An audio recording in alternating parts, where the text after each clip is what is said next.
She repeated what she'd already said twice in the last hour. "We're going because I need to see Jill." "But you don't even like her. We haven't been here in years, since before lockdown.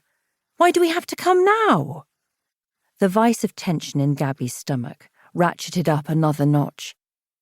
She hadn't been to the house since her father's funeral over 3 years ago, and for the girls, it was even longer than that. How was it going to feel, being in that empty house without him there? Worse, with Jill as their host. Jaw tight, she tried to form the words she didn't have, but her lack of response was barely noted by Olivia, who was more interested in getting her own argument heard. "And why do we have to come with you to Jill's house? And why does Dad not have to come?" "It's not Jill's house. It's my parents' house. My house." And what excuse could she give for Liam? She hated having to lie. "Dad has to sort some things out at home. Anyway, it will be nice for you and Alice, like a little holiday. It's a very pretty village. Don't you remember?" Pretty? The word seemed to taste bad as it came out of Olivia's mouth. "It's going to be so boring. Do they even have Wi-Fi?" Much as Gabbie wasn't relishing her stay, there was nothing wrong with the village itself. It was pretty and quiet, just a few shops and one friendly pub which was tucked deep enough into the village to rarely attract anyone from outside. Well, maybe it will be a good opportunity to have some time away from your phone. A digital detox. Oh, the irony that Olivia didn't even reply because she'd returned to the eternal scrolling of the screen. She did have a point about the phone reception in the village, though.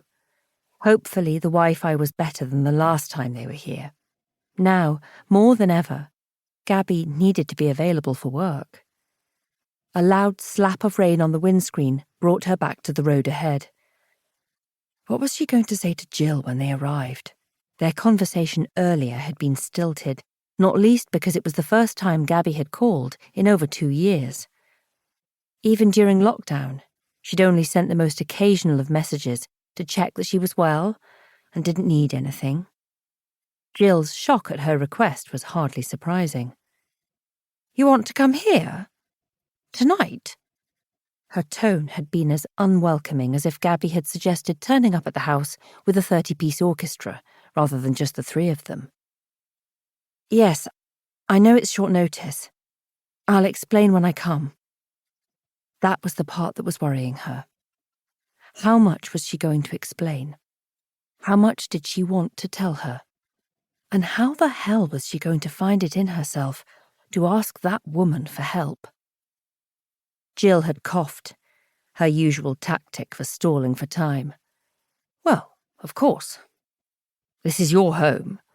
You're welcome here whenever you wish." It hadn't felt like home in over 2 decades, but she was desperate. They had nowhere else to go, and no one else to turn to. 2.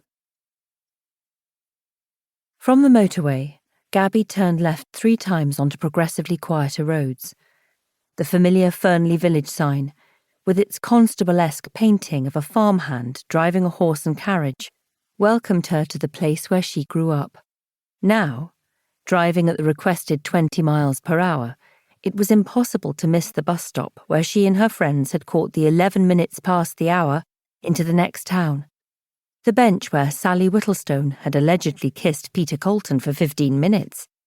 The park where her mother had pushed her on the swings until she'd complained that her arms were about to drop off.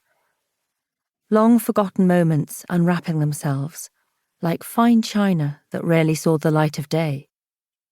Past the handful of shops that made up the high street, her father's house was on the other side of the village, halfway down a wide track. As they got nearer, her shoulders rose closer and closer to her ears. How was she going to explain to Jill why they were there? The rain still wasn't letting up. As Gabbie turned the final bend, the gates of the house stood open in front of them, the house beyond. Behind her, Alice stirred and yawned, then gasped.